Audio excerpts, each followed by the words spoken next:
We have heard a wonderful vision from the Dalai Lama, and I would like to resonate from my own tradition and perhaps descend a little bit from the mountain, but respond to it.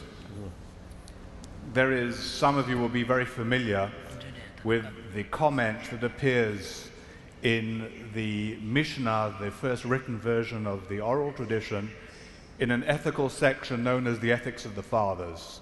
And it's the first comment in the 5th chapter of that work. And it's a statement by a sage by the name of Ben Zoma. And he says, "Who is wise? He who learns from all men. Who is rich? He who is happy with his portion. Who is strong, mighty? He who conquers his passions. And who is honored, dignified? He who honors and dignifies others." Now, if you were to ask most people in the street, especially in our Western world, those questions, I don't think you would get those answers. If you asked somebody who is wise, they will tell you someone with doctorates, a professor, someone with lots of letters after their name. If you were to ask them who is rich, they will tell you someone with a big bank balance who owns lots of real estate. If you were to ask who is strong, they would say someone who's built up his body or somebody who is a big general. And if you were to ask them who is dignified and honored, they would tell you someone who sits up on a dais, somebody who has perhaps medals and honors accorded to him. The difference, of course, between the way we look at life and what this sage is telling us is that very often we judge and assess according to having. And what this sage is telling us is what's important in life is being, not having. This is something that the Dalai Lama has already alluded to. You can have a lot of data and a lot of knowledge and yet not be a wise person, let alone a happy person. You can have a lot of money and not be really rich in terms of your inner spirit. You can be muscularly or militarily strong, but in terms of your inner being, you can be very weak. And you can have lots of awards, but not really be a truly dignified individual, because this is really the core issue that His Holiness touched on. To really be a dignified and happy individual, you need to be able to dignify others. To really be honorable, you need to show honor and respect for others. And this is actually crucial to the issue of conflict and conflict resolution.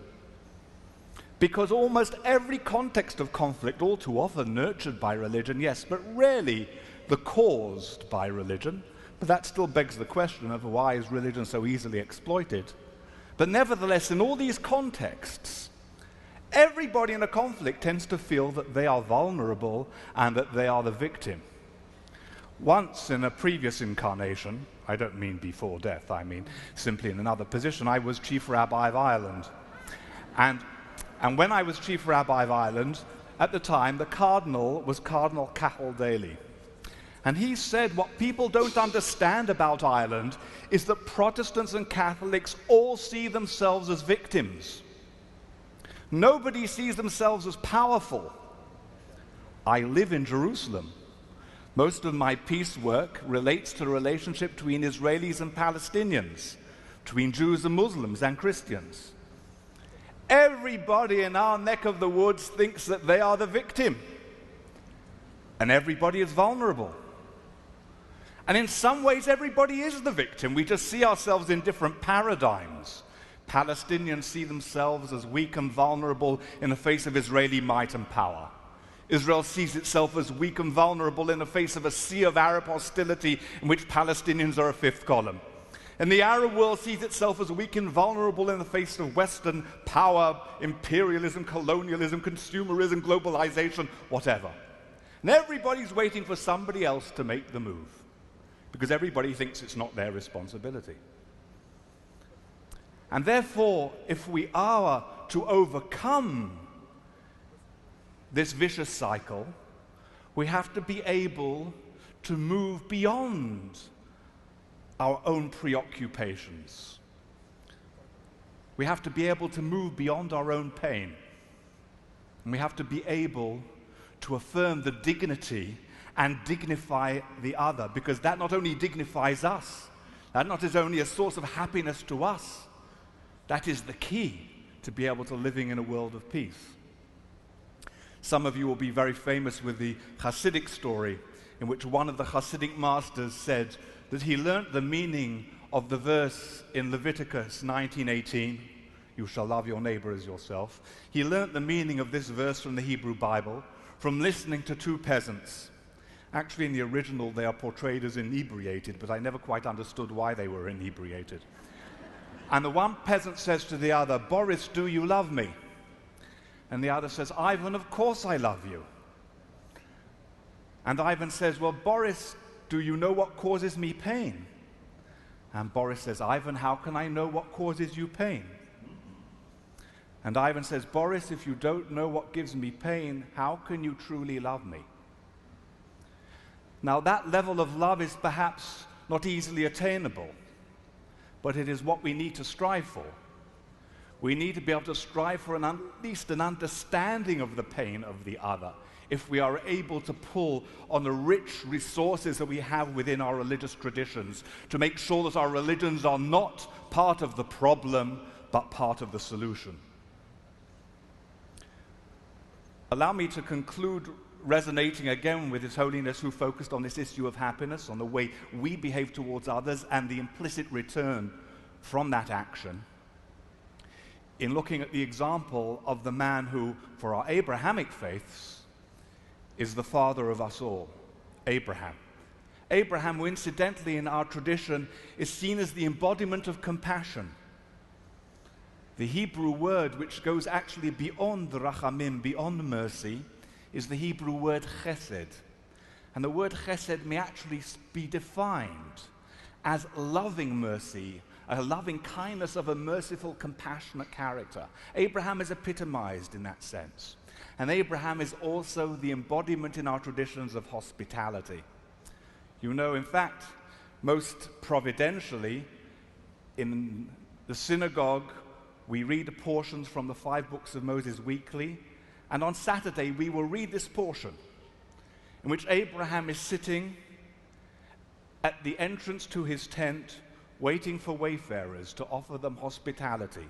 According to tradition, all 4 tent flaps were raised during the day so that he would not miss any stranger passing on the way to offer them hospitality. Abraham didn't ask them, what is your belief system? What political agenda do you have?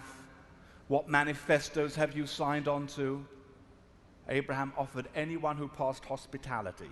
Hospitality means accepting individuals without questioning them. But there is a fascinating comment in this passage in Genesis. It says, and he was sitting by the tent at the heat of the day, and behold, and he saw 3 men standing there. Now we know as the story unfolds that these men are angels with special messages to convey. But it says he saw 3 men. And the story unfolds, and then 2 of them in the next chapter go down to Sodom and Gomorrah, to save Lot from the evil. And that chapter begins and it says, and the 2 angels came to Sodom. And our rabbis say, why are they just identified to Abraham as men? To Abraham, they are only described as men. But to Lot in Sodom, they are described as angels. And they answer, because they did not need to be described as angels to Abraham. Because Abraham saw the angel in every human being. And that is, of course, the real challenge for us.